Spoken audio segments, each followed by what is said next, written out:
Bom, bom dia, boa tarde e boa noite, dependendo do horário em que vocês estão assistindo essa palestra. Eu vou, como vai ser uma palestra gravada, eu mesmo vou me apresentar. Geralmente seria a Isabelle que faria isso. Meu nome é Vitor Ericeira. A Isabelle me encarregou de falar sobre legados da reforma. Eu sou, antes dela, fui diretor acadêmico do SCA e eu sou graduado em História pela UNB. E é sempre um prazer voltar ao SCA. É um grupo que, assim como o UniVC, é super importante na UNB e é uma das razões de eu ter saído com a fé mais fortalecida de um lugar tão difícil para os crentes como é o UNB. E eu espero que o SCA tenha vida longa e continue a fazer esse serviço importante. Bom, então é isso. Vou fazer uma oração e a gente já começa essa palestra de hoje. Senhor, te agradecemos por que o Senhor tem mantido o SCA até aqui.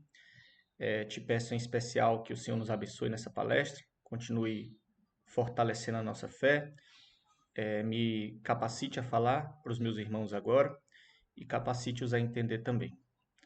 É no nome de Jesus que oramos por tudo isso. Amém. Bom, antes de a gente começar propriamente a entrar no tema da nossa palestra, legados da Reforma Protestante, eu gostaria de fazer algumas ressalvas e considerações iniciais acerca desse termo legado e queria que a gente parasse um pouco para refletir. É bom porque gravado vocês podem, com a gravação da palestra, vocês podem parar o vídeo e pensar nas questões que eu vou propor, se assim quiserem, né? Então tem essa vantagem em uma palestra gravada. Então, o que vem na cabeça de vocês quando vocês ouvem esse termo legado, como no título, Legados da Reforma Protestante? É possível que, sendo o SCA um grupo composto por uma maioria de protestantes, como sempre foi desde o início, de diversas denominações, ao ouvirmos esse termo legado conectado ao evento da reforma, como no título, automaticamente a gente forneça a ele significados positivos, sentidos positivos. Então ele se torna sinônimo de as coisas boas que a reforma nos deixou e que de alguma forma experimentamos hoje. Além disso, é possível que o título da palestra incite alguma espécie de pensamento causal simplista, do tipo de A causa B. E assim a gente passe a buscar no mundo atual eventos, instituições, situações ou quaisquer coisas desse tipo que consideremos boas para apontar e dizer com toda confiança: vê, isso aqui é um produto da reforma protestante, é um legado. Mas não são apenas os protestantes que incorrem nesse tipo de pensamento. Os seus detratores também, afirmações contrárias do tipo a reforma causou a secularização ou qualquer outra coisa que não considerem boa.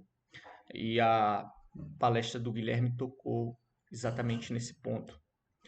E a resposta da palestra dele, com sim, não e talvez, foi bem propícia, porque esse é o mesmo tipo de complexidade de resposta que eu desejo encorajar aqui enquanto a gente considera esse tema. Ao considerar que um evento marcante do passado, como a Reforma Protestante, significou um tipo de ruptura ou transformação cujos resultados são sentidos até hoje, a gente não pode perder de vista a distância temporal de mais de 500 anos que nos separa e a multiplicidade causal de antíteses, sínteses, desvios e continuidades do meio do caminho.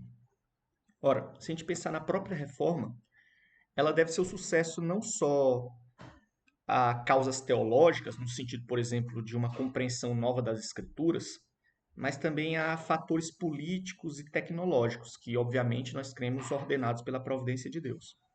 Pensemos aqui, por exemplo, na importância que teve para a reforma a prensa de Gutenberg. Em outras palavras, o que eu quero encorajar aqui é que, ao falarmos de legado, devemos ter em mente a natureza complexa dessa afirmação. evitando ser simplistas. Repetindo, considerar o legado da reforma para a nossa sociedade no Ocidente hoje significa, no mínimo, levar em conta um longo meio do caminho, de mais de 500 anos, o que envolveu rupturas, continuidades e metamorfoses. Para essa palestra, eu gostaria que fizéssemos, portanto, um exercício inicial de considerar a palavra legado, sem atribuir-lhe automaticamente e inevitavelmente significados positivos. Em vez disso, investiguemos primeiro de forma factual os impactos da reforma em nosso mundo ocidental contemporâneo. Óbvio que no final da palestra vocês estarão capacitados para julgar esses impactos que a gente descobriu juntos, que a gente estudou juntos, como bons, ruins, ou melhor ainda, mantendo-se fiel ao princípio de não sermos simplistas aqui, uma mistura das duas coisas. Eu pressuponho aqui também, nessa palavra legado, que essa investigação está para além do limiar de nossas tradições. É um legado que envolve tanto nós, enquanto protestantes, quanto nossos contemporâneos seculares. Por exemplo, a gente pode falar de um legado na nossa tradição, a doutrina da salvação pela fé. Mas, de maneira mais ampla, existem outros legados que se devem à reforma protestante que nos unem enquanto pessoas modernas, do nosso mundo, num sentido mais amplo. Nosso percurso, hoje aqui nessa palestra, vai ser uma introdução, que eu vou estabelecer algumas bases iniciais, alguns termos dessa discussão. Depois a gente vai para o núcleo da palestra, vocês vão entender por que eu denominei ele de Deus ama advérbios, e a gente vai estudar propriamente esse legado da reforma, que essa palestra se foca. E, por fim, nós vamos tirar uma conclusão. Dito isso, eu gostaria de começar essa palestra, para quem está assistindo, com algumas perguntas iniciais, que inicialmente talvez até pareçam desconectadas, mas que na verdade encaminharão o nosso tema e servirá para revelar em que legado, o legado específico da reforma, nós nos focaremos. Primeira pergunta, você pode pensar aí, parar um tempo para refletir sobre elas antes de ver a resposta. Quais são as maneiras pelas quais Deus é glorificado em sua vida? Segunda pergunta, o que você entende por moralidade ou moral? Terceira pergunta, imaginemos que você tem um filho ou filha terminando o ensino médio. Que profissão você gostaria que ele exercesse no futuro? Eu não estou falando aqui de um controle sobre a profissão que eles vão adotar.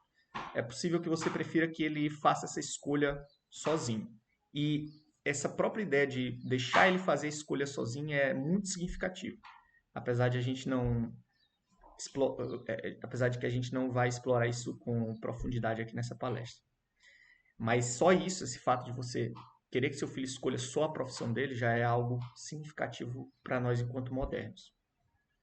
Eu pergunto aqui nessa terceira questão a respeito das suas intuições. Complete a frase. Eu gostaria que meu filho fosse... Por quê? Deixe-me tentar adivinhar as respostas de vocês. Para a primeira pergunta, talvez você tenha oferecido uma resposta com alguma mistura dessas possibilidades. Eu glorifico a Deus crendo em Cristo, pregando o Evangelho, servindo as pessoas à minha volta, exercendo bem minha profissão, o curso universitário, amando meu cônjuge. Os mais poéticos até usariam o texto lá do nosso slide de abertura e responderiam até bebendo água e comendo, eu glorifico a Deus, fazendo uma alusão a Paulo. Dificilmente algum de vocês restringiu a resposta apenas a crer em Cristo, ou pregar o Evangelho, ou ler a Bíblia, orar, tornar-se sacerdote, pastor ou monge. Mas é claro, você vai me dizer, nós somos em maioria de tradição protestante. Óbvio que responderíamos algo assim. Monge não é coisa de católico? Eu diria que sim, você está certo. As suas respostas têm a ver com a tradição protestante da qual fazemos parte. Mas para além desse fato, existe um outro relacionado a esse, que é o fato de sermos modernos, o fato de você ser moderno. As outras duas perguntas nos levam mais para o lugar onde nós partilhamos concepções com nossos contemporâneos, onde passamos a perceber que somos modernos como eles. Por exemplo, no caso da segunda pergunta, a nossa resposta e a deles seria algo como: moralidade tem a ver com o que é certo e errado, ou seja, com aquilo que devemos ou não fazer. Com a adição no nosso caso, que fazemos parte da igreja, que isso se manifesta numa relação direta com Deus, com a sua palavra e os seus mandamentos. Mas dificilmente alguém responde para essa pergunta assim: moralidade tem a ver com que. Um de vocês respondeu para essa pergunta. Moralidade tem a ver com que tipo de vida vale a pena ser vivida. Dificilmente alguém deu essa resposta. No caso da terceira pergunta, é possível que a maioria de vocês responda algo como engenheiro, médico, advogado, cientista, ou alguma variação dessas profissões. Talvez o mesmo curso que você esteja cursando hoje na faculdade. As possibilidades aqui são muitas.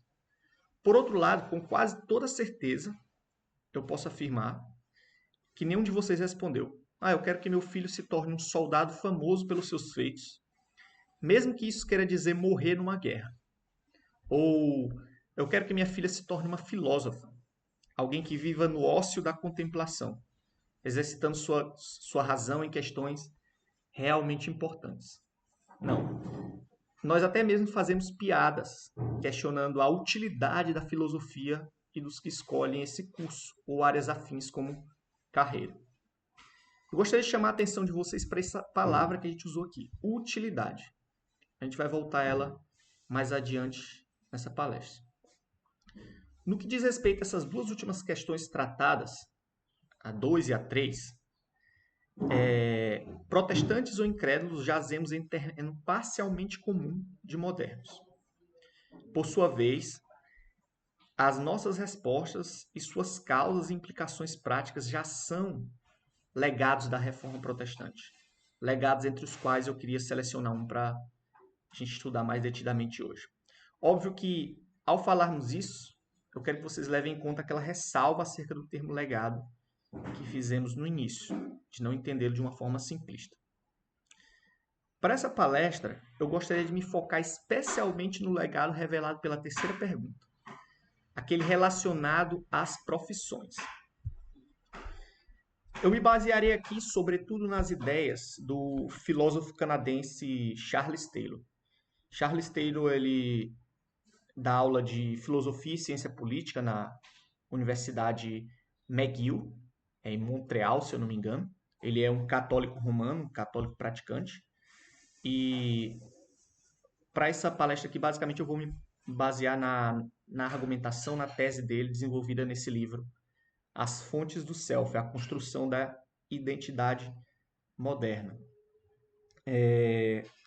Apesar dessa ser uma leitura trabalhosa e exigente, ela é uma leitura muito esclarecedora, profunda, e ele realiza aqui um trabalho que é bem único, assim, em se propor a uma articulação e uma história da moralidade. Se você, e especialmente na UNB, isso é muito presente para todos nós, você se pergunta acerca das questões de envolvendo moralidade, moral, o que é certo ou errado fazer, ou do pluralismo existente, esse livro é uma indicação excelente.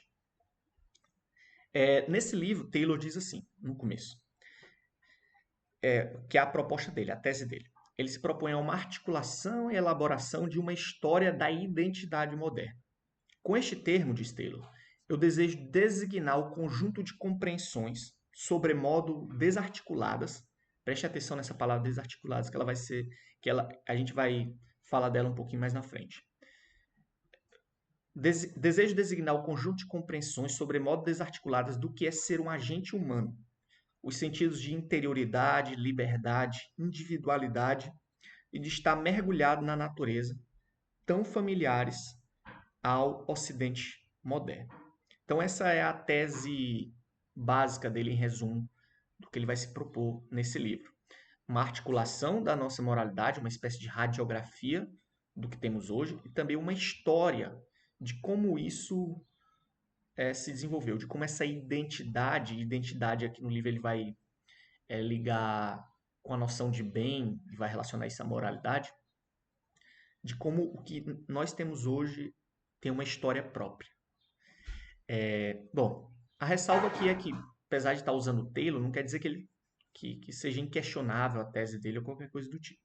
Eu mesmo, enquanto estive lendo o livro, discordei de algumas coisas dele, de algumas descrições, mas é uma tese muito robusta, muito profunda, muito complexa. Ele mergulha em questões muito específicas e particulares que são esclarecedoras e que poucos livros fazem o mesmo.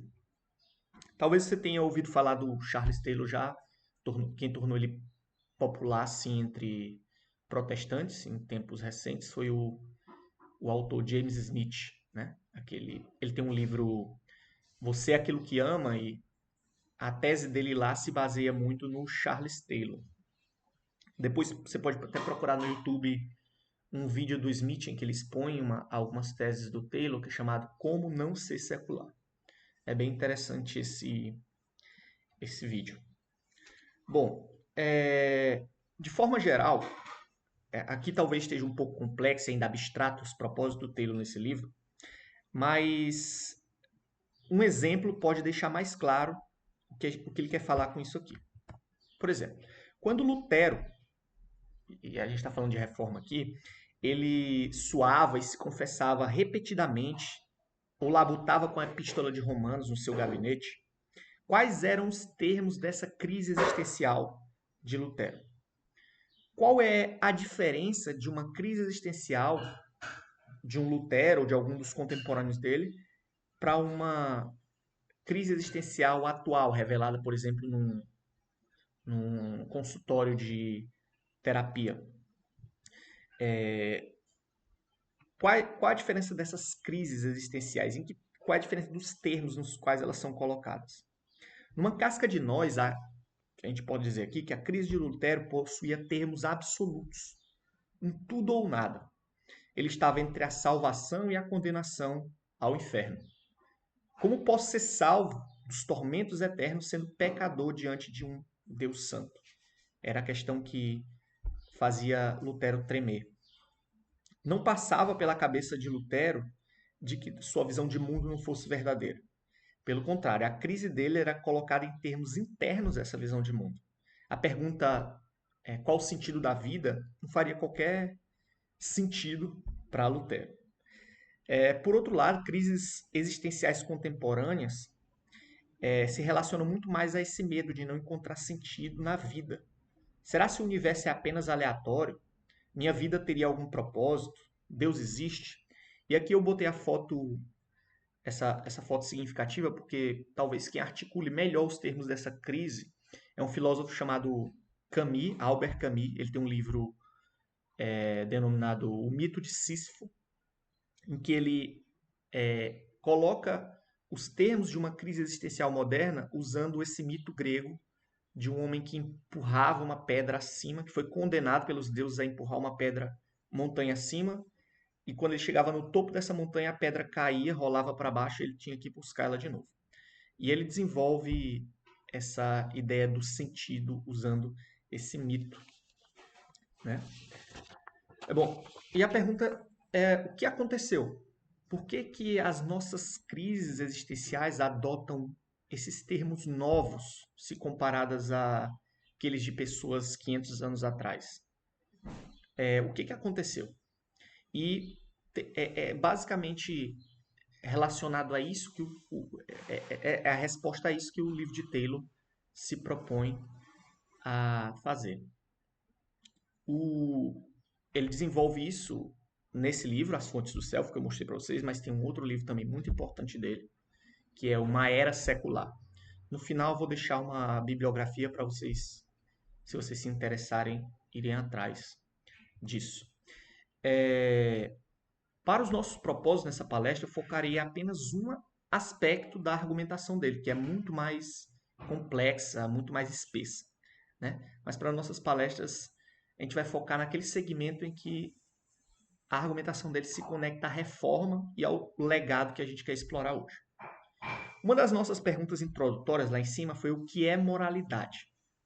Segundo Taylor, a maioria de nós ocidentais modernos, e essa palavra é importante, lembre-se aqui que estamos falando de ocidentais modernos, isso não vale para o mundo inteiro.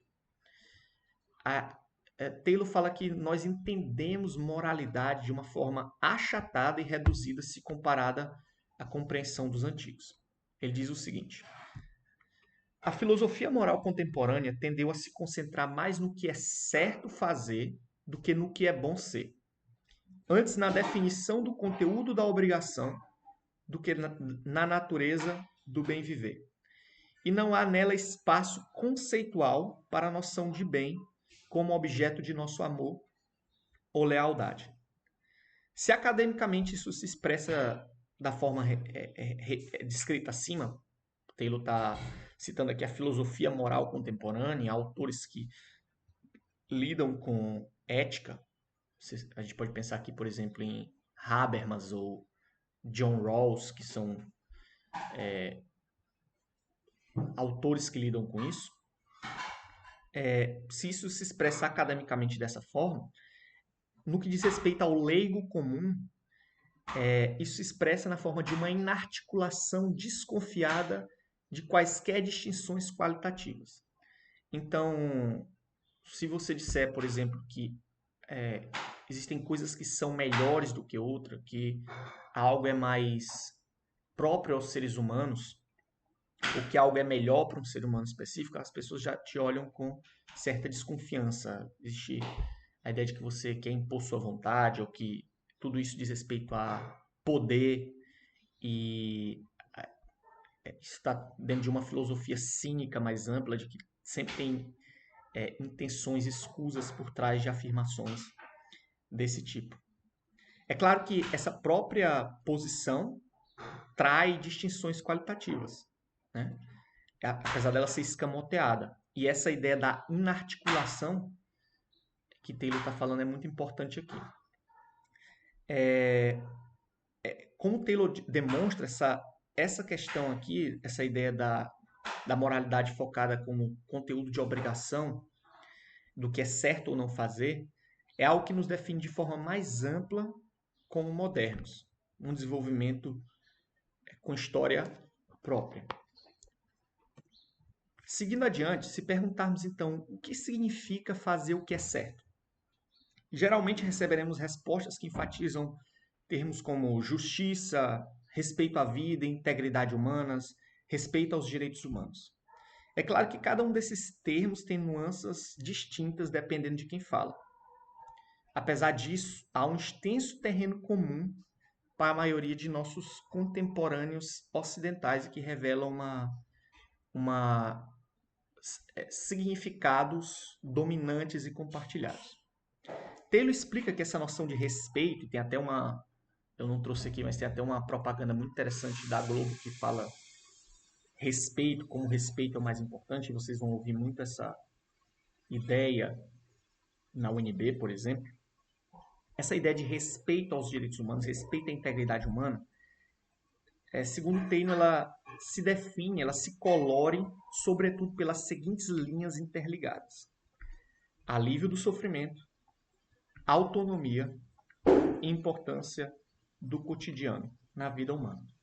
Essa é, por assim dizer, uma radiografia que Taylor faz da nossa moralidade. Aquilo que jaz por trás de comportamentos e discursos do dia a dia, muitas vezes inarticulados. A pessoa não tem toda uma filosofia, o leigo comum, assim, em contraste aqui a um acadêmico, toda uma articulação de por que ele diz que certa coisa é certa ou errada. Mas por trás dessas afirmações dele, a gente pode perceber certas cores dessa moralidade. O que significa fazer o que é certo nessas afirmações. Então, por exemplo, justiça e respeito no mundo atual tornam-se sinônimo de permitir que as pessoas se autodefinem. Aqui a gente tem esse polo da autonomia, em azul. Que as pessoas se autodefinam da forma que quiserem, geralmente com base em seus sentimentos.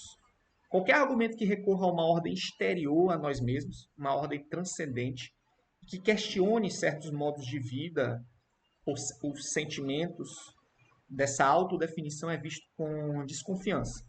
No mínimo, como desconfiança e até como violação da justiça. Tem um exemplo aqui para mostrar para vocês, né? Como que isso se manifesta em atos, em discursos do dia a dia, mas por trás disso, geralmente você não vai ver comumente uma articulação filosófica de por que aquele é o caso, de por que aquela afirmação está sendo feita. Aqui a gente tem uma postagem recente do Instagram do governo da Bahia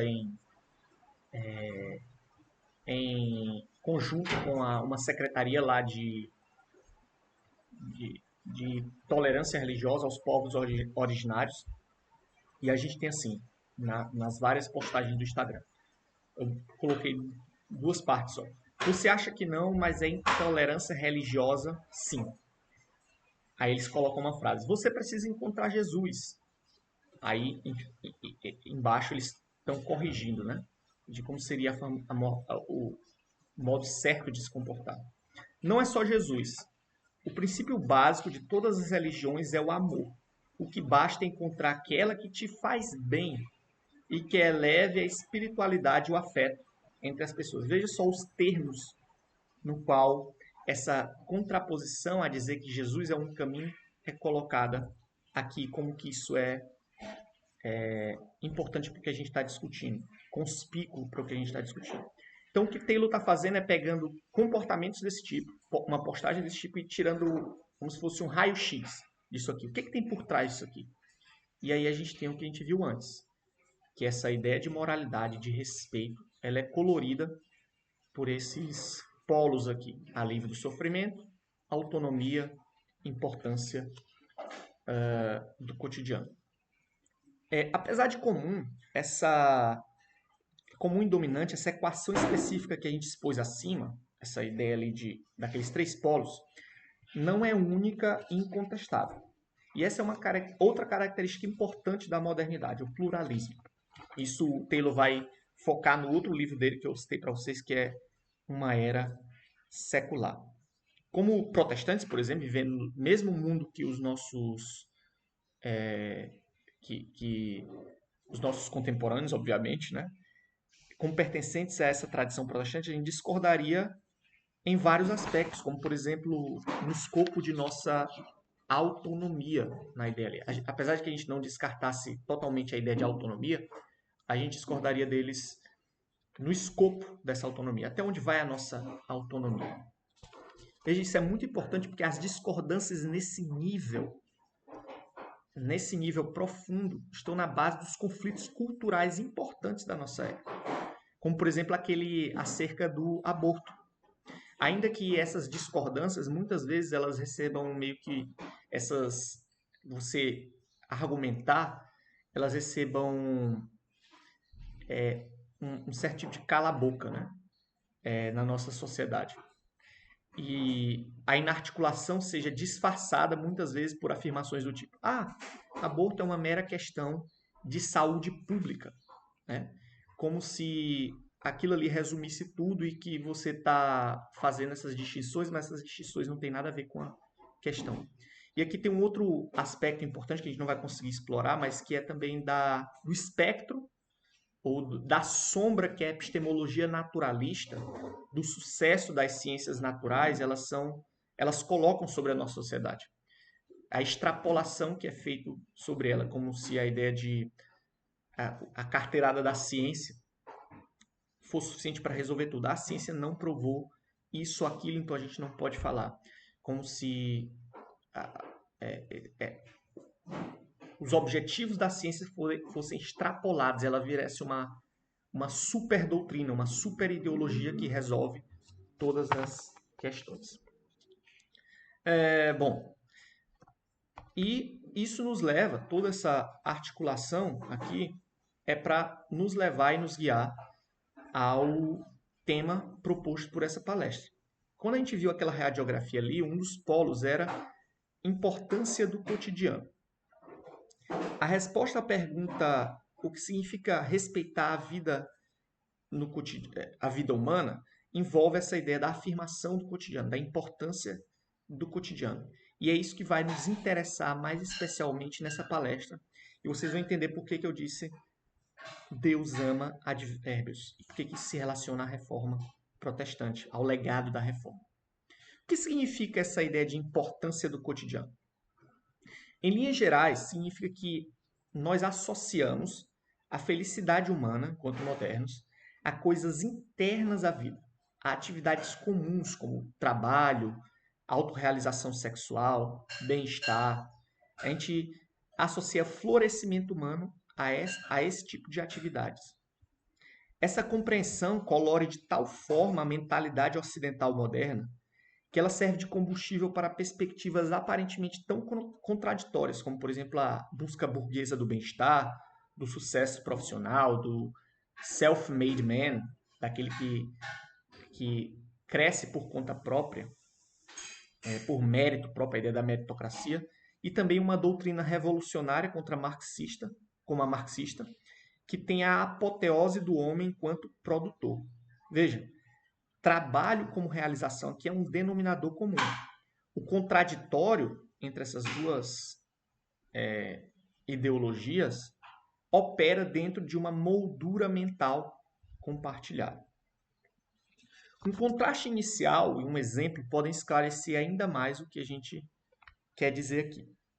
Nos épicos de Homero, você pensa aí na Ilíada especialmente, em Odisseia, Ilíada, mas especialmente a Ilíada, a boa vida buscada por um homem como Aquiles, que é poderíamos dizer, o protagonista desse épico, é definida em termos de fama, de eternização através de feitos gloriosos, sendo o campo mais fértil para isso a guerra. E isso explica, por exemplo, a presença de Aquiles na Guerra de Troia e de outros homens que estão lá. A vida do guerreiro, e você lê a Ilíada, isso se torna muito claro. A vida do guerreiro é celebrada acima de todas as outras, visto que o bem máximo nessa concepção é a fama, a glória. Vidas meramente comuns de produção e reprodução, de trabalho, trabalhos comuns e de casamento ou qualquer coisa do tipo, e mesmo aquela dedicada ao pensamento, e lembrando que o épico de Homero ele é anterior a Platão e Aristóteles na história grega, elas são consideradas inferiores, são consideradas vidas enfeminadas. Essa é uma concepção de um machismo inerente, pois essas atividades inferiores elas são associadas a uma vida de mulher. A vida de glória seria aquela mais almejada por um personagem da mitologia grega como Hércules, assim como é por Aquiles no épico de Homero. Mas a Disney não é Homero. Tem uma animação da Disney que está entre as minhas favoritas, ao lado, por exemplo, de Monstros S.A., é uma animação dele chamada Hércules, de 1997. Talvez você já tenha assistido. Se não, eu encorajo que você assista. É uma animação musical, tem músicas muito boas e a história também é muito boa. Infelizmente, aqui eu vou precisar dar um spoiler. Na cena final, depois de enfrentar vários desafios impossíveis com sucesso, inclusive resgatar das garras do deus Hades Megara, que é essa mulher que está na imagem aí, que ela antes foi alguém que traiu Hércules, mas depois se apaixonou com ele. Nessa cena final, Hércules está brilhando de glória, literalmente tem um brilho em torno do personagem dele. E ele tem uma conversa com seu pai, Zeus, às portas do Olimpo. E este concede para Hércules o privilégio da imortalidade, o privilégio de tornar-se um deus. Nessa cena, Zeus diz assim: agora, meu filho, finalmente podes voltar para casa. Os outros deuses, então, na cena, cercam Hércules e o celebram. Afastada no plano de fundo, Megara, melancólica, diz para si mesma: meus parabéns, garotão. Você vai ser um deus excelente. Hércules a percebe se afastando e o semblante dele muda. Ele vai atrás de Megara, pega ela pela mão e responde ao seu pai: pai, esse é o momento com o qual eu sempre sonhei. Mas uma vida sem a Meg, até uma vida imortal, seria apenas vazia. Eu queria ficar na terra com ela. Finalmente, achei o meu lugar. E nesse momento, aquele brilho que está em torno dele, o brilho da glória dele se apaga. E ele fez a sua escolha. Isso soaria com certeza absurdo para Hércules dos mitos gregos. Na verdade, impensável, como seria para Aquiles, que deixou o seu lar para se tornar famoso na Guerra de Troia. Certamente Homero não escreveria uma coisa assim. Mas a gente está falando aqui da Disney, e a Disney é moderna. E nenhuma vida imortal vale a pena sem a pessoa que se ama. Aqui está um exemplo claríssimo do que Taylor quer dizer com a importância da vida cotidiana. Mas antes de tornar-se importante, essa vida cotidiana teve de passar por uma afirmação. Essa afirmação da vida cotidiana e sua relação com a reforma protestante, o legado que eu gostaria de examinar a partir daqui. Para Aristóteles, já posterior a Homero, sobretudo como ele se expressa num livro como Ética Nicômaco, o bem viver estava relacionado a certas atividades mais apropriadas a nós enquanto seres humanos. Ou seja, essas atividades representavam formas de vida superiores. Nós, enquanto seres racionais, temos certas coisas que são mais próprias do que outras para fazermos, conforme o nosso lugar numa hierarquia estruturada pela noção do bem. Aristóteles não negava o prazer da comida, da bebida, da saúde. Para ele, tudo era necessário para a boa vida, mas não era suficiente para a boa vida. Numa clássica formulação, nesse livro Ética Nicômaco, ele afirma que uma vida dedicada meramente aos prazeres era uma vida própria de animais de pasto e não de seres humanos. Para ele, a boa vida se relacionava a atividades como a participação na política, participação na vida da polis e, sobretudo, a contemplação teórica. Estas eram formas de vida superiores. Temos aqui uma hierarquia, como eu já disse, baseada numa ordem cosmológica estruturada pelo bem. Aqueles que exerciam essas atividades superiores encontravam-se numa forma de vida superior nessa hierarquia em relação, por exemplo, aos escravizados atenienses, que se dedicavam ao trabalho braçal. Na verdade, o trabalho destes escravos era o que permitia que uns poucos se dedicassem ao ócio e vivessem a boa vida. Essa concepção de Aristóteles torna a ideia de uma boa vida, como ele denomina, restrita a alguns poucos. A gente pode perceber que essa ideia ela deriva várias hierarquias diferentes. Por exemplo, a vida de contemplação é superior à vida de trabalhos manuais, a filosofia e o ócio são superiores, por exemplo, a uma vida de escravo. As ciências do conhecimento são superiores às ciências chamadas de apenas prováveis, como alquimia, astrologia, medicina, mineralogia, coisas do tipo. E a vida do cidadão, ou seja, aquele que participa da polis, é superior à vida do chefe de família. O mundo medieval tardio, no limite em meio ao qual a reforma protestante aconteceu, herdou através da influência de homens como São Tomás de Aquino, mas não só dele, outros anteriores a ele também, na história da igreja, uma teologia marcadamente moldada pela filosofia grega. Sobretudo por essas figuras titânicas como Aristóteles e Platão. Em Platão, ainda que em termos diferentes, a gente vê essa divisão também entre inferior e superior. Na teologia católica do período, essas distinções eram expressas sobretudo na compreensão do sagrado.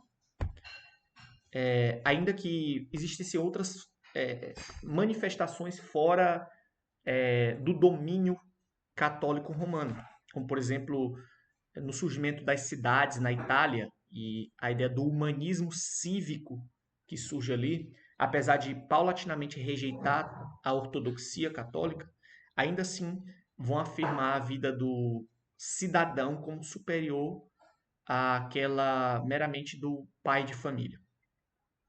A concepção medieval do sagrado, essa concepção medieval do sagrado, ela implicava a percepção de certos locais, momentos e formas de vida como mais sujeitas à ação de Deus.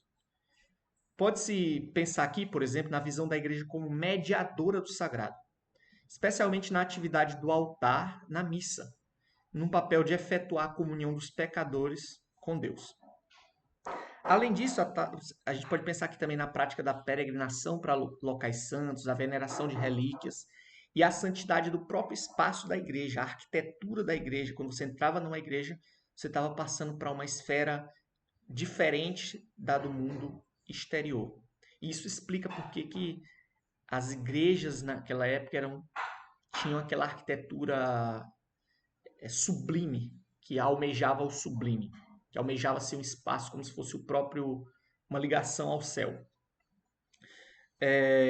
No que diz respeito, por exemplo, a certas formas de vida, a vida de dedicação monástica do sacerdócio celibatário era considerada como mais próxima de Deus se contrastada ou se comparada à vida leiga meramente profana, a vida de trabalho ou da política e assim por diante. Então a gente tem essa linha do sagrado. Disso se derivava ali uma economia, ou seja, uma dispensação, como eles entendiam a teologia e o papel da igreja, de mediação mútua, um sistema de mediação mútua. Então, monges e freiras oravam por todos e os leigos lutavam e trabalhavam e governavam por todos. Queria mostrar um documento para vocês aqui, bem interessante, que é um testamento, né? Porque os testamentos, a pessoa estava prestes de morrer e ela, sendo católica, ela dava os últimos desejos dela ali.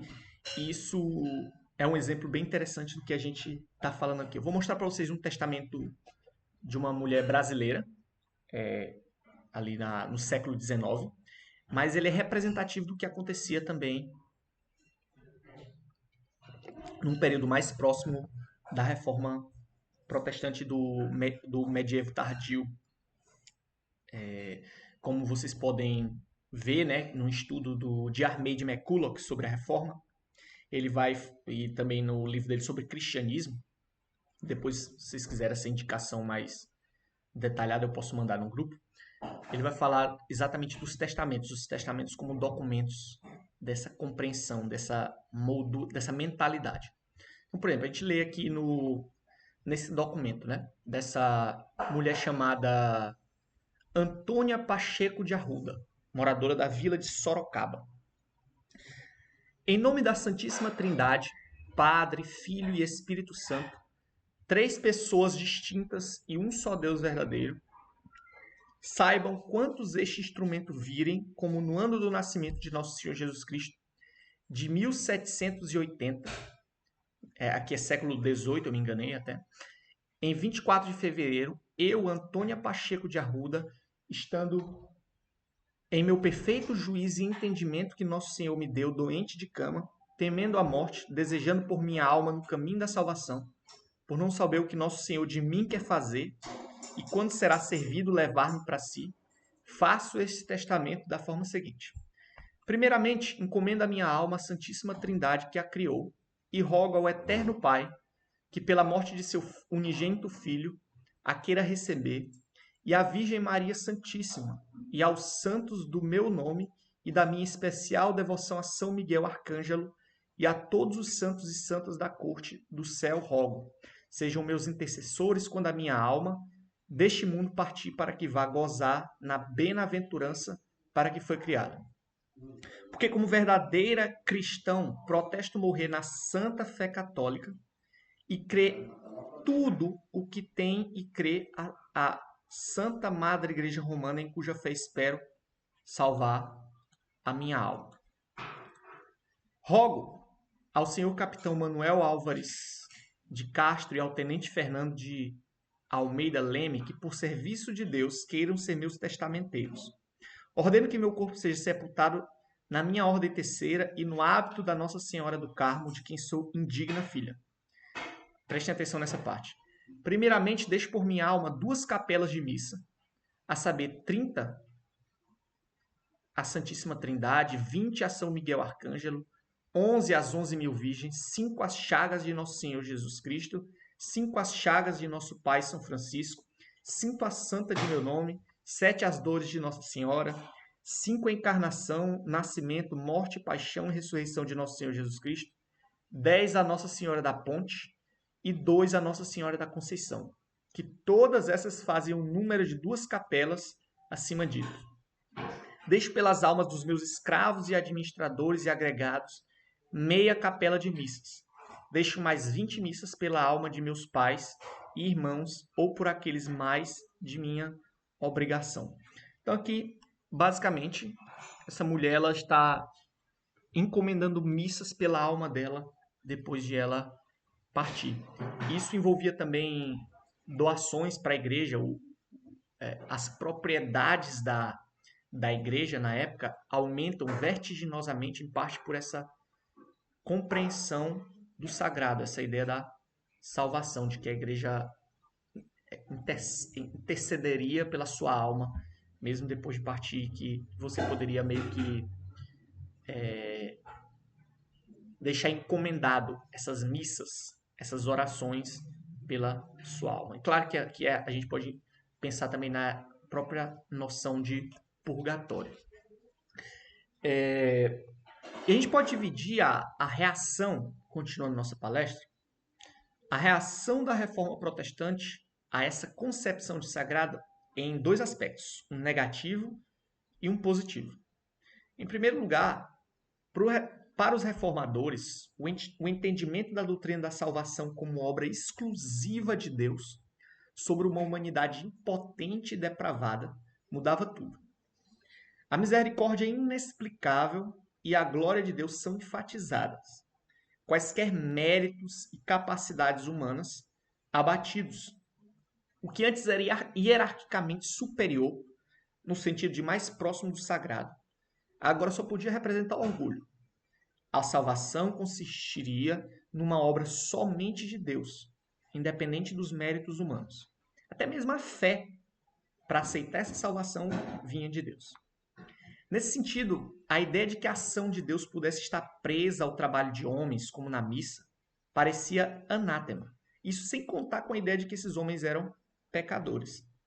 Igualmente, se na concepção antiga de mediação do sagrado, essa concepção medieval, a mera participação na vida sacramental da igreja já garantia uma proximidade maior com Deus, a gente pode ver isso na afirmação lá da Antônia, da mulher que deixa o testamento, quando ela diz: espero salvar minha alma,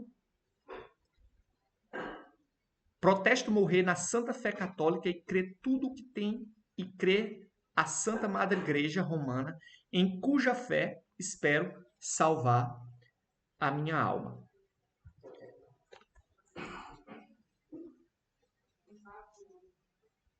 Bom, nessa ideia essa ideia medieval de que a mera participação na vida da igreja, a vida sacramental, já garantia uma proximidade maior com Deus, para os reformadores, a salvação era uma questão que importava a cada ser humano individualmente.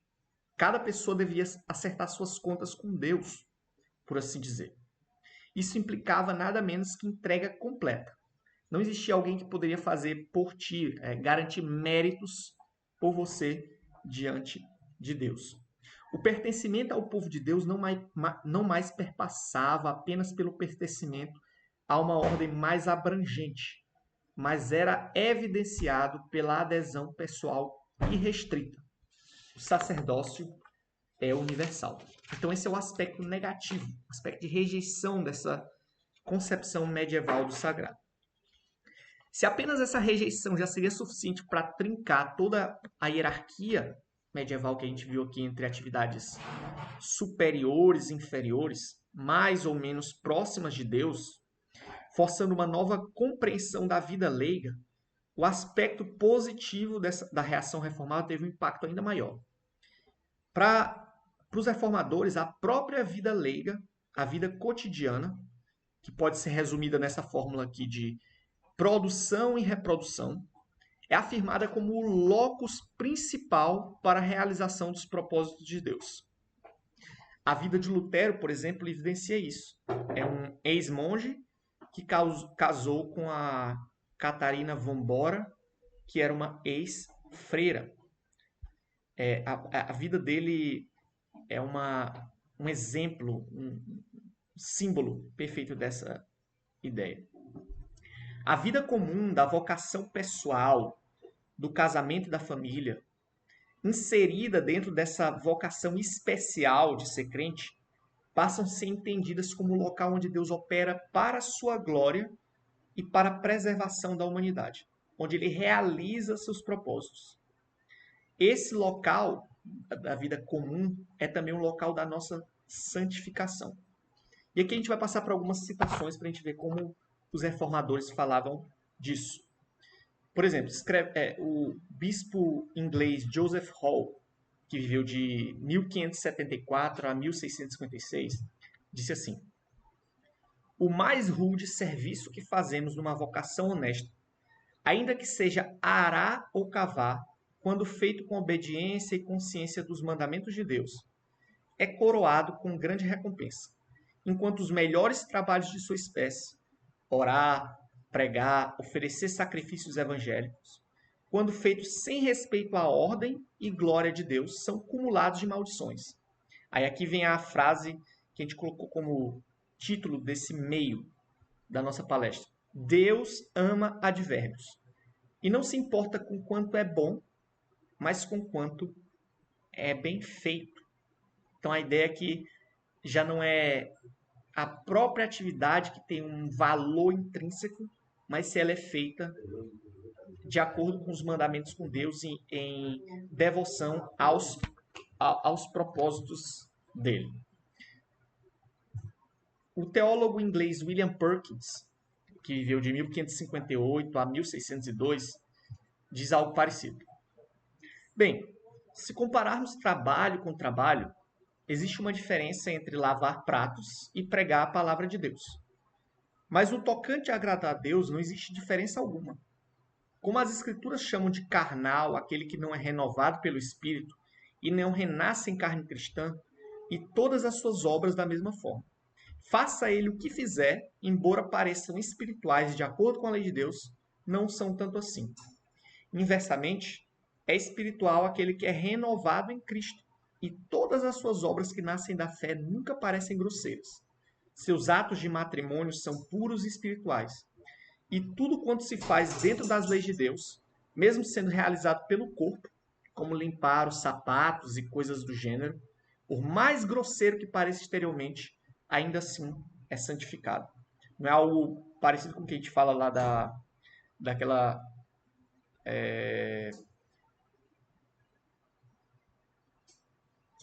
que Lutero teria dito sobre engraxar sapatos. Eu não sei se é de Lutero especificamente, mas aqui a gente pode ver claramente em William Perkins isso.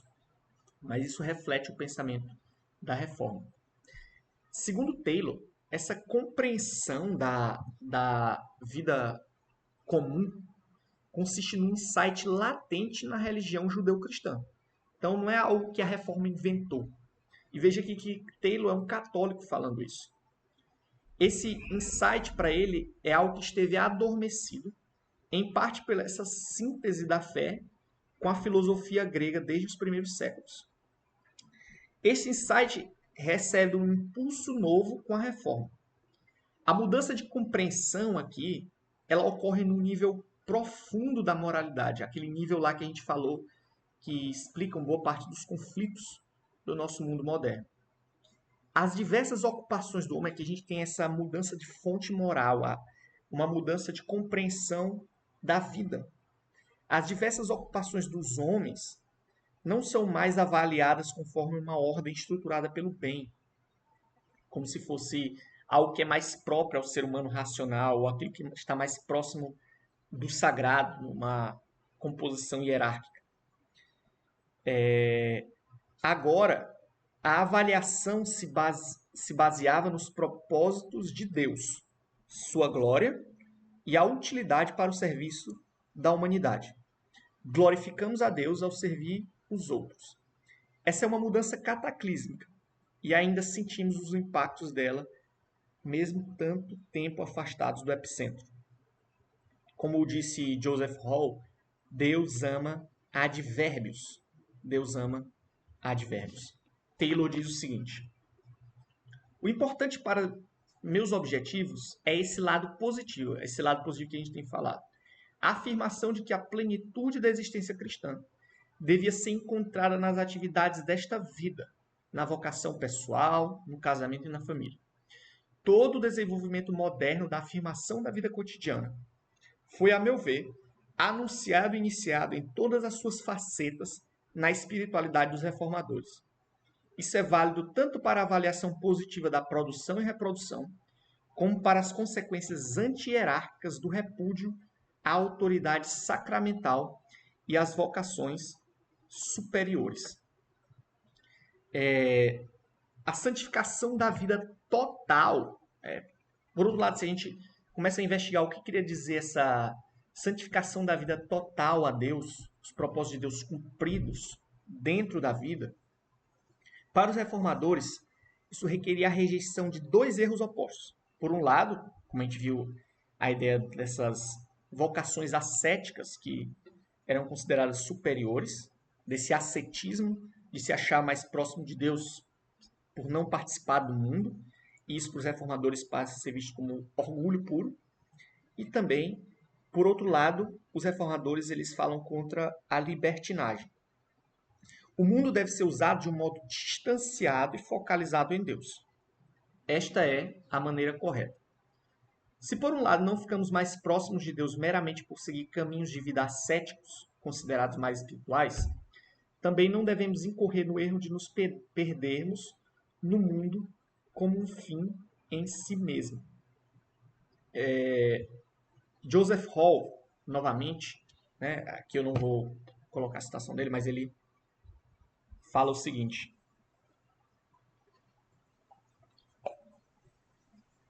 os trabalhos de sua vocação, o cristão segue com uma diligência imediata e satisfeita, não forçados a eles pela necessidade das leis humanas, nem obrigado pela lei da necessidade por medo da escassez, nem ainda inversamente por um desejo ansioso de enriquecer-se nessa condição, mas em obediência conscienciosa àquele Deus que fez o homem para trabalhar, assim como fez as centelhas para voar. Consideremos um pouco essa fórmula que a gente viu lá atrás. Produção e reprodução. No que diz respeito ao primeiro, a gente já viu várias citações, a ideia do trabalho.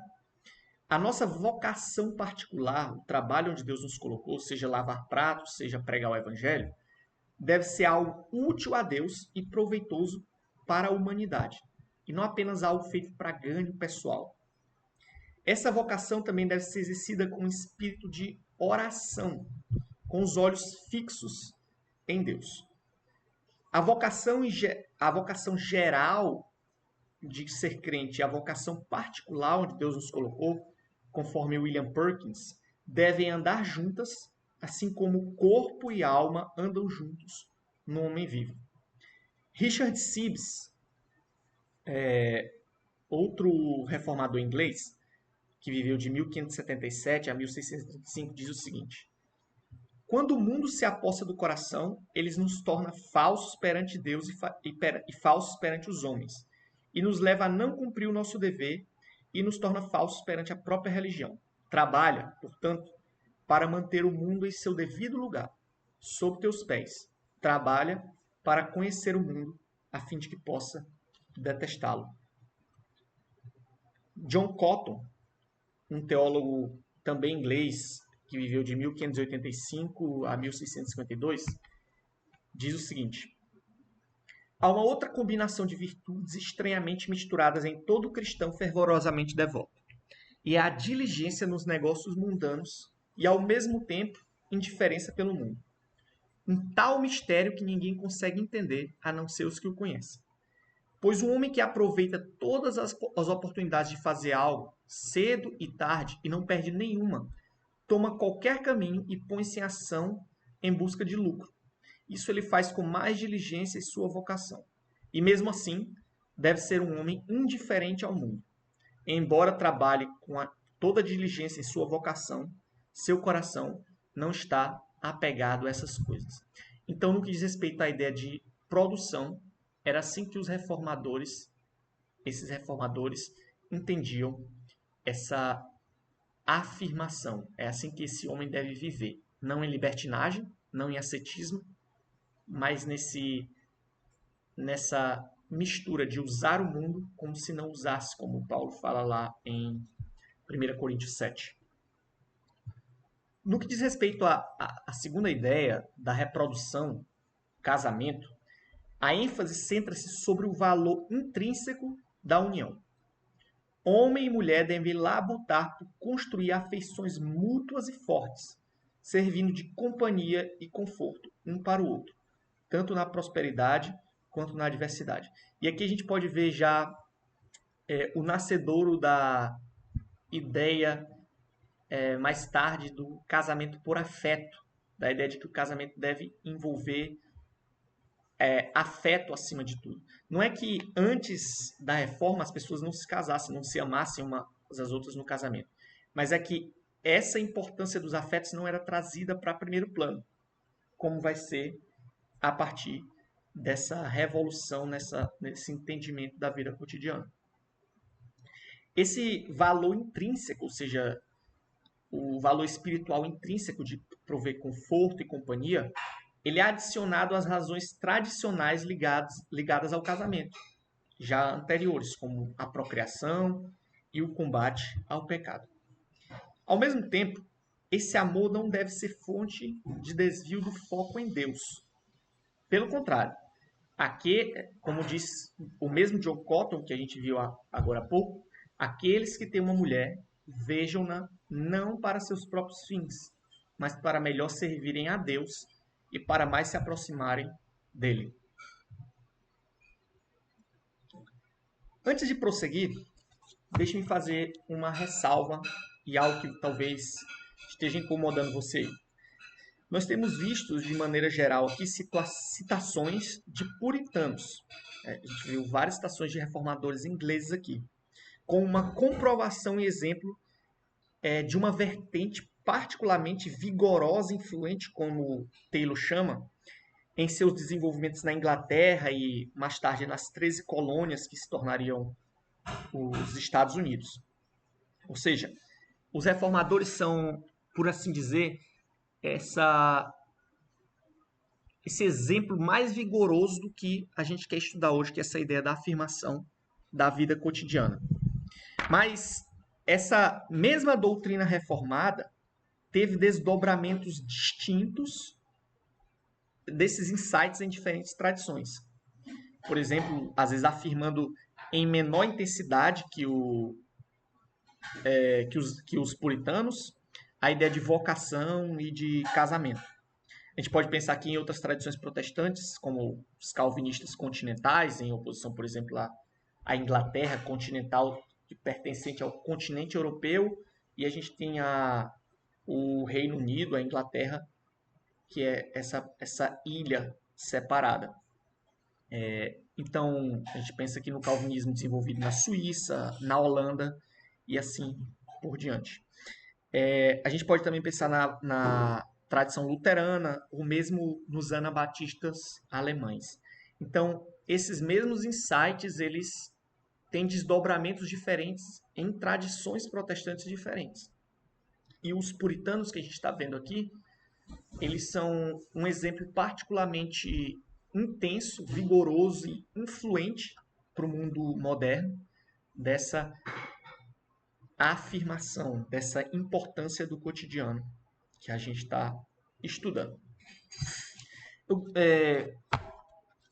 Investigando um pouco esses desdobramentos imediatos dessa mudança impactante, profunda na forma de entender a vida que os reformadores trazem em contraste à concepção de sagrado medieval, a gente pode ver, por exemplo, uma citação de um dos puritanos, talvez um dos mais famosos e poeticamente mais articulados delas. Ele escreveu O Paraíso Perdido. E nesse livro, John Milton, você já deve ter adivinhado, diz assim, ele formula assim essa ideia latente, essa ideia que a gente tem investigado aqui. Ele resume: conhecer o que está diante de nós na vida cotidiana é a sabedoria suprema. Isso ele diz lá no Paraíso Perdido. E isso resume o que a gente tem visto até aqui. E aí, se a gente pula para um desenvolvimento imediatamente posterior, como eu falei para vocês acerca desse meio do caminho que a gente deve levar em conta, a gente tem esse homem aqui que talvez alguns de vocês já conheçam. Viveu de 1561 a 1626, muito estudado no ensino médio, que é o Francis Bacon, considerado o pai da Revolução Científica.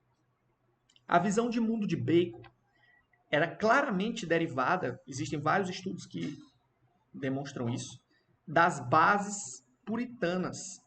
E ele também contou com a simpatia desses mesmos homens nessa proposta da Revolução Científica.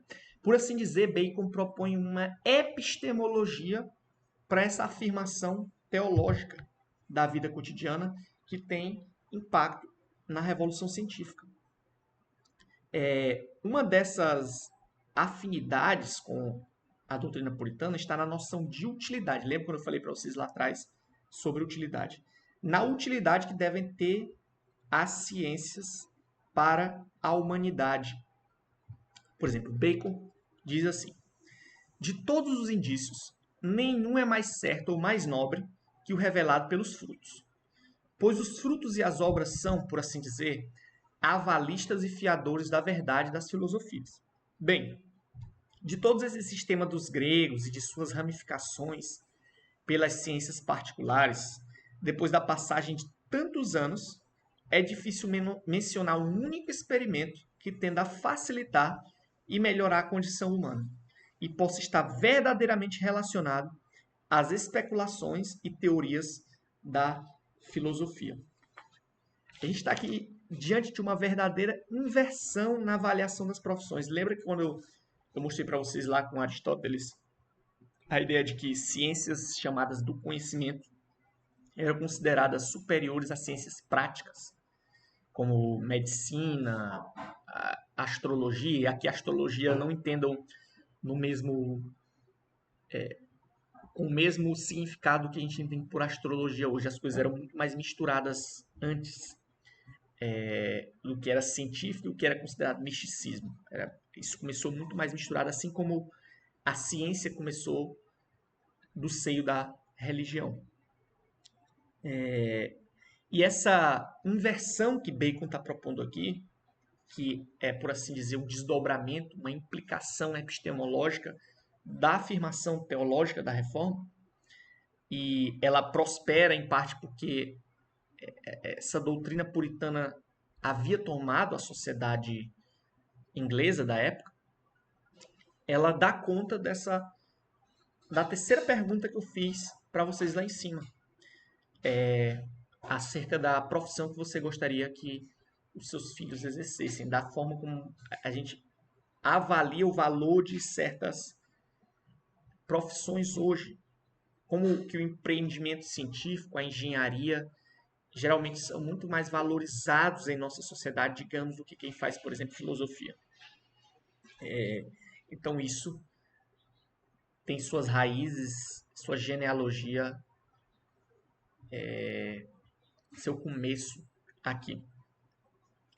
Bom, então a ideia de que a sociedade inglesa ela foi simpática às revoluções a revolução no pensamento científico trazida por Bacon, também nós devemos considerar a multicausalidade envolvida numa afirmação como essa.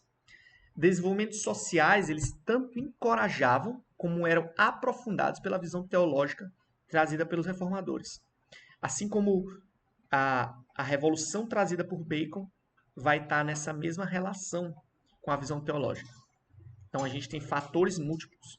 Na sociedade inglesa, essa nova fé, por exemplo, pensando aqui nas causas sociais, a fé puritana ela é mais forte entre artesãos, comerciantes e pequenos proprietários de terra que começavam a ter uma influência cada vez maior na sociedade inglesa.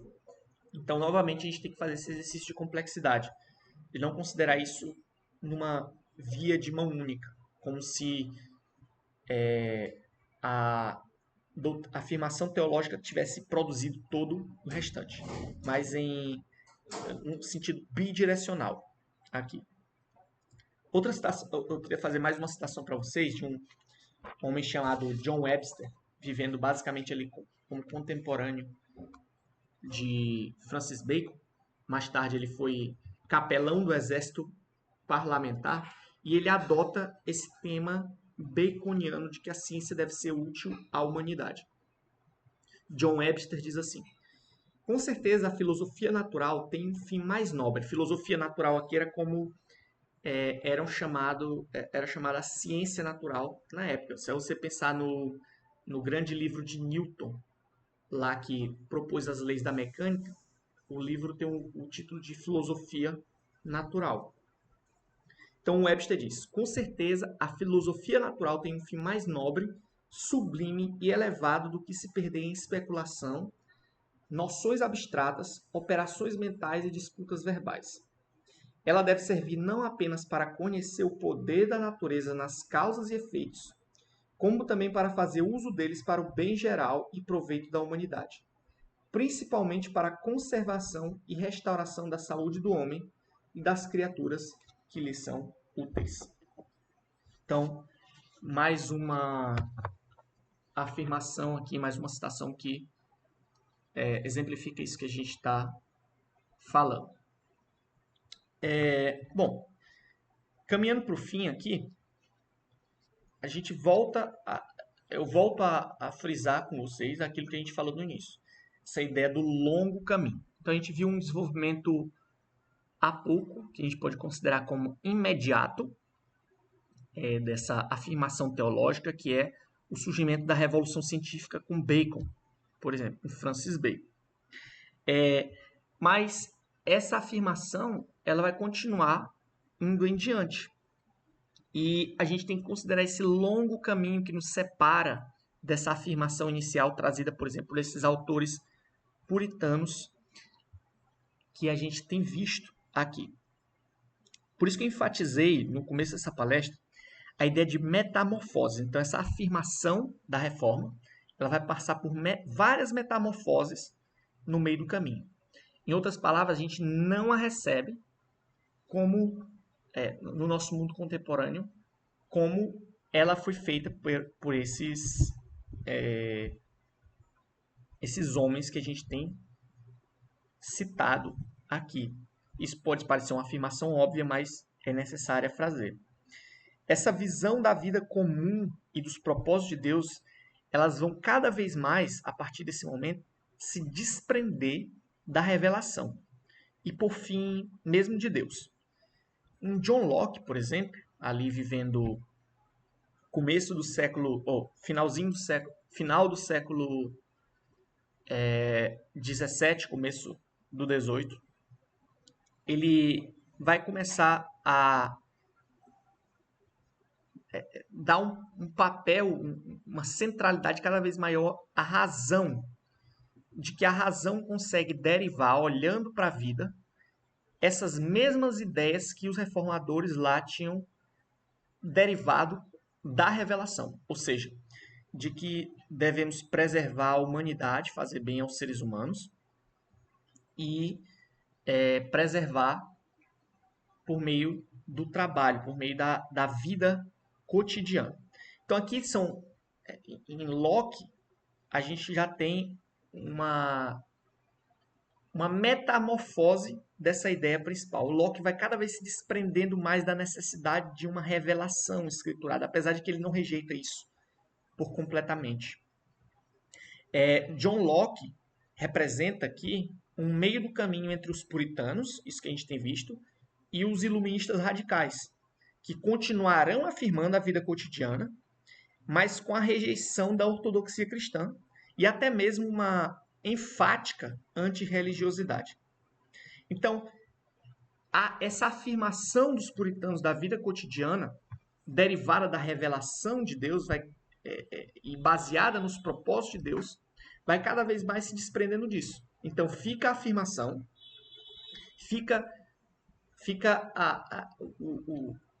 esses objetivos percebidos de preservação da humanidade, da vida comum como locus da realização humana, mas vai se desprendendo da revelação, dos propósitos de Deus, da glória de Deus, e assim por diante.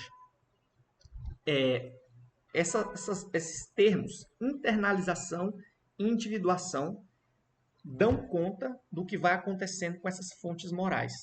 Se antes os reformadores eles afirmavam a vida cotidiana com base na revelação e nos propósitos de Deus, cada vez mais isso vai se desprendendo e vai se tornando interno ao ser humano, ao indivíduo.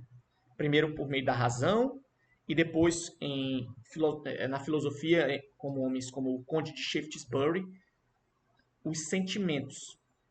Então, a gente não precisa da revelação de Deus para chegar a essas conclusões que os puritanos chegaram. A razão ou os sentimentos nos levam a essa mesma ideia. Então, aqui a gente tem, por exemplo, em John Locke, uma ênfase na razão, no Conde de Shaftesbury, por um caminho distinto, já no começo da ênfase nos sentimentos, e finalmente em Rousseau, a gente tem essa ênfase plena nos sentimentos, na toda a concepção de natureza que ele vai desenvolver. Gente, isso é muito, muito importante, muito definidor do mundo moderno. Isso não está presente, esses desenvolvimentos aqui, essas mudanças que vão acontecendo, elas não dizem respeito só a filósofos, aos desenvolvimentos filosóficos com essas figuras aqui que a gente está citando, como o Conde de Shaftesbury, Rousseau, Locke, mas na cultura como um todo, a gente pode perceber isso. Por exemplo, o surgimento do romance moderno, o que a gente entende por romance, surgiu ali no final do século XVII, começo do XVIII, em que o lugar para contar histórias, a narrativa vai se focar cada vez mais em eventos cotidianos, em vez dos épicos ou do grande herói, dos feitos diferenciados, do herói cristão ou do herói antigo grego, e vai se tornando cada vez o homem comum. O homem comum se torna esse herói. Como, por exemplo, em 1749 tem esse livro famosíssimo do Henry Fielding, que é a história de Tom Jones, e já é focado nas aventuras, por assim dizer, no aspecto heróico do homem comum. E Taylor liga essas formas narrativas, o romance moderno, isso é muito interessante, esse estudo de como o romance ele é uma materialização de toda essa mudança de mentalidades que vai acontecendo. A gente pode pensar aqui também nessa ideia do casamento por afeto, dos afetos trazidos para primeiro plano na hora de casar, ou numa tolerância maior com o divórcio no século XVIII, e assim por diante. Então, quero que vocês prestem atenção nesse meio do caminho, que é aquela ideia de afirmação da vida cotidiana que começou com os puritanos que a gente tem visto, ela tem uma história própria, ela se desenvolve, ela vai sofrendo metamorfoses, continuidades e rupturas. E esses rios, eles não são únicos, eles seguem paralelos. Óbvio que existe um rio mais caudaloso, influente, que a gente pode ver com isso aqui que a gente está vendo, essa individuação e internalização cada vez maior, mas tem outros que têm uma continuidade. Então, as tradições reformadas presentes, paralelas a isso, representam, por exemplo, uma continuidade. Aqueles que recebem essa herança puritana e a mantêm. E isso convive com esses desenvolvimentos e metamorfoses. Bom, então, basicamente, as bases para essa afirmação da vida cotidiana, a fonte do bem, vai se tornando cada vez mais interna. Né? Essa ideia é tão poderosa, por exemplo, essa ideia dessa individuação e internalização, ela é tão poderosa que a gente passa a ver sua ação até mesmo em vertentes ortodoxas do cristianismo. Quando a gente considera, por exemplo, o metodismo, o grande despertar na América dos 700, a piedade ela torna-se sinônimo de afetos poderosos, de demonstrações de emoções. Então, essa ênfase dada aos sentimentos, por exemplo, a altura da vida de um homem como... a altura, eu digo aqui, quando um homem como Jean-Jacques Rousseau desenvolve todas as suas ideias num livro super influente dele chamado Clarice ou Emílio, a gente tem já essa ênfase, a ideia dos sentimentos trazidos a primeiro plano, enquanto o desenvolvimento dessa ideia da afirmação da vida cotidiana que surgiu lá atrás. E essa importância é tão grande dada aos sentimentos que a própria piedade passa a se expressar nesses termos. Então, o próprio ser crente passa a dar ênfase também à ideia dos afetos poderosos, das demonstrações de emoção e assim por diante. Bom, que conclusão a gente pode chegar, então? Se perguntarmos a guisa de conclusão aqui, podemos dizer, então, baseado em tudo isso que a gente viu, que a importância da vida cotidiana em nossa sociedade ocidental moderna é um legado da Reforma Protestante? Reformulando a pergunta em outros termos, podemos dizer que a valorização mais ampla em nossa sociedade da realização sexual e profissional, de profissões práticas, como a medicina ou engenharia, e a própria ciência natural como um todo, em especial em sua avassaladora importância na melhoria de nosso bem-estar, são legados da Reforma Protestante? Bom, poderíamos responder que sim. E num nível profundo, como a gente viu, numa mudança de compreensão da própria vida. Reconhecendo essas metamorfoses, só que a gente fala esse sim qualificado, como eu falei desde o início. Reconhecendo as metamorfoses pela quais essa afirmação inicial perpassou no meio do caminho, e assim a diferença entre aquela afirmação da vida cotidiana dos puritanos e a que experimentamos hoje de forma mais ampla enquanto sociedade ocidental moderna em um legado de meio milênio. E aqui a gente deve seguir o conselho de Pedro. Assim, como eu falei para vocês, a gente veria esses desenvolvimentos factuais e vocês vão estar capacitados agora a julgá-los como bons, ruins. Mas, como eu disse para vocês, a resposta que parece mais adequada é de manter esse princípio de complexidade. Bom e ruim. E a gente retém o que é bom, como Pedro sugere em sua epístola. Então, obviamente que o locus dos propósitos de Deus é a gente identificar